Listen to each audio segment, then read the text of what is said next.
Welcome dito sa ating vlog mga idol. Dito nga ay gabi na kami pumunta ng mangrove walkway sa bayan ng Ginyangan. So dito nga ay nagpunta kami sa sign in at dito nga ay binigyan kami parang puno natin para makapaglista dun sa kanilang information.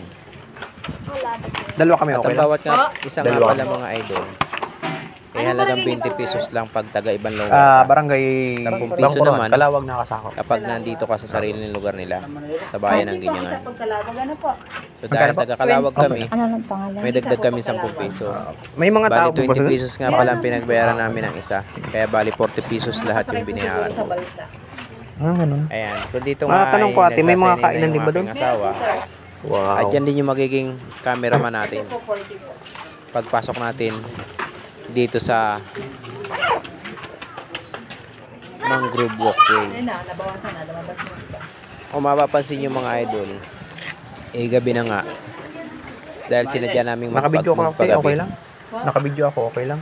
para makita natin kung ano ang itsura ng sinasabi nilang dinagdag doon sa dulo. Kasi marami na raw doong mga dadagdag na sari-saring tanawin at mga cottage. So yan guys, andito tayo sa mangroves walkway. So marami daw doong mga kainan sa dulo, sabi ni ate. Nagsasign lang dito ng pangalan. Dito tayo dadaan. Ayan. So tatry tayo kung ano. Kasi nung pumunta kami dito nung nakaraan, matagal na. Hindi pa siya katulad nito ngayong ganitong ano. Yan. So dati mga idol, hindi pa siya ganito. Pumunta kami dito nung nakaraan. Siguro matagal-tagal naman na. Hindi pa siya entrance. So ngayon may entrance na siya. At marami na bago na rin sa dulo.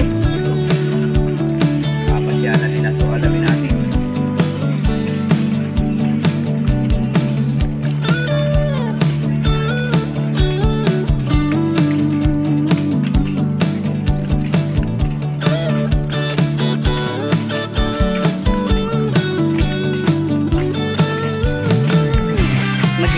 May madali. Mapapansin yung mga idol. Itong lugar na to. Puro kapakuyan. Kaya nung nakakaraang video natin na puro kapakuyan. Noon araw tayo pumunta. So ngayon inabot na tayo ng gabi. At talagang sinadya namin ang gabi makarating dito para malaman natin kung ano yung mga tanawin na nandun sa dulo. Tara, tingnan natin ngayon.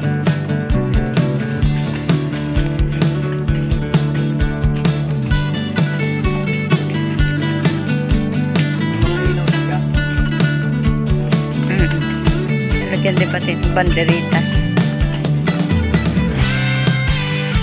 Ito na, fiesta bukas. Diba? Maliit. Ay, hindi pa lang ganun kaana yung kanilang mga ilaw. Ano? Kaliwanag.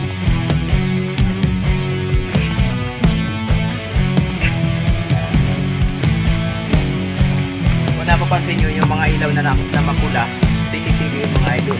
Ang pinakamulang nila ay katulad dito. Pero pag may nakita kayo na kulay pula, ay yung CCTV na pinakamonitor nila na nakandun sa pinaka-opisina. So pinagpirma natin. So, katulad dito,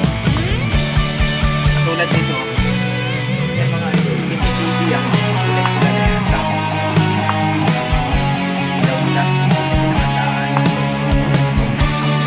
Bawat lahat tumititigil sila na pinaka-nakamonitor doon sa lahat.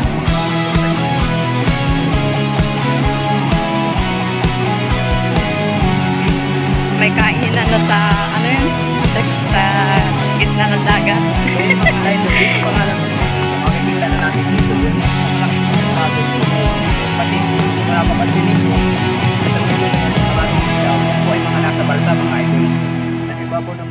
Ayan, at sila ay mayroong kainan doon na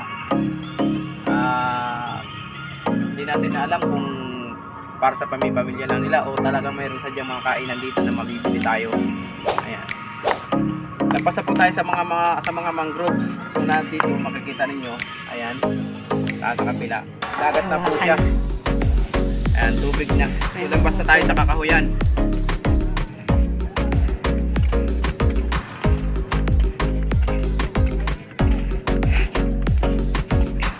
Galing din ang nakaisipan.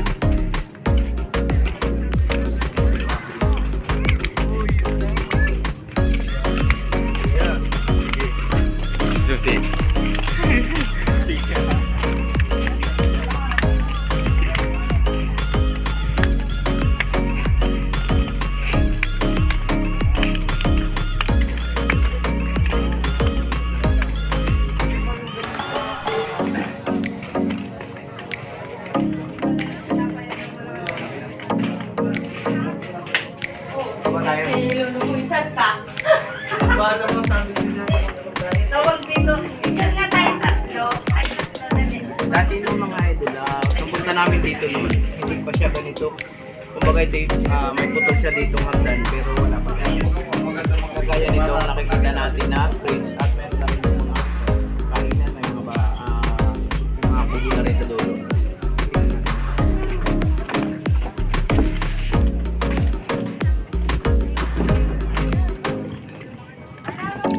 Ano? Galing. Ito pong nilalakada natin ito. Ito po ay yung tubig dito. Kasi nakalutang dito sa tubig. hindi naman parang naman. Dito ako din ba?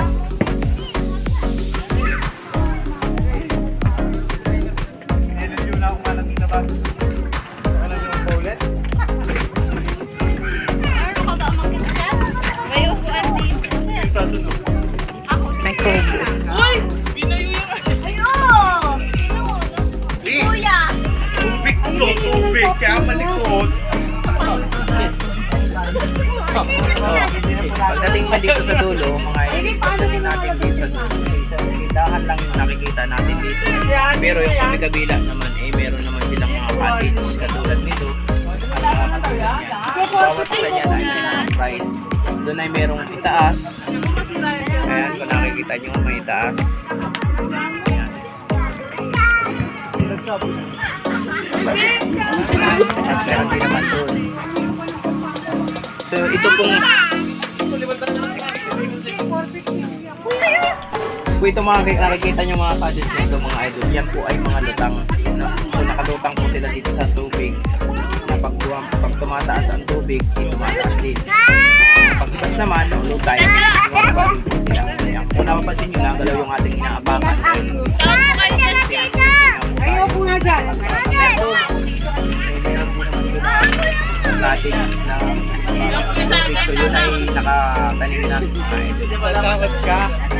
Picture, Joseph. Matigas kasi. Dati nakita natin dito wala po itong puting bridge at saka maiksi pa siya ng tulay niya. Hindi katulad doon, meron na rin kalutang doon. So pupunta rin tayo.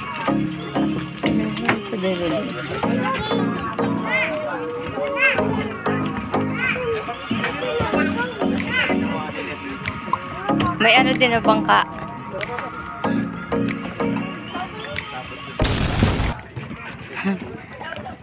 Ay, may maliliit pa oh. Ay, inaarkala siguro yan. Ano? Pwede ka mag-arkila.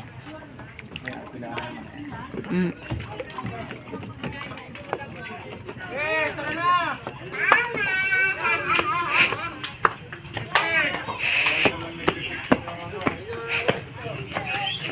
Hindi yung mga gamit na nagbuwan. Mm-mm.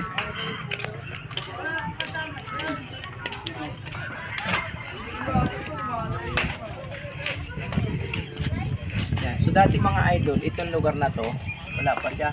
Hindi pa ito kadugsong. Hanggang doon lang siya sa may rest house na yon, mga inuupuan na yan. Ito, additional lang to. Nung unang punta natin dito, nakuha din natin ang video. Wala pa ito ditong ganitong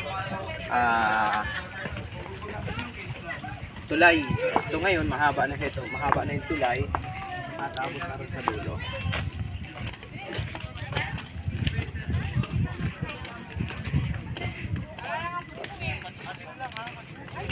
Yan ang punduhan ng bangka.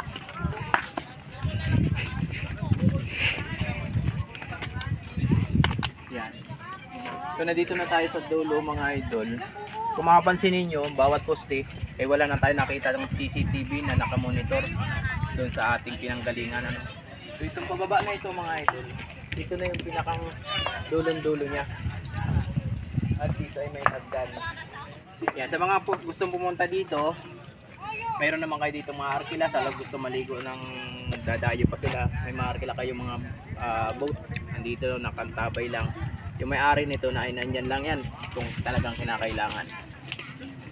So yun, hanggang dito na lang itong bidyong ito mga idol. At kung nagustuhan mo itong bidyong ito, huwag mo kalimutang mag-subscribe dito sa ating YouTube channel. Siyempre, kung nagustuhan mo ang bidyong to ay pakishare mo na rin. Hanggang dito na lang. Bye bye.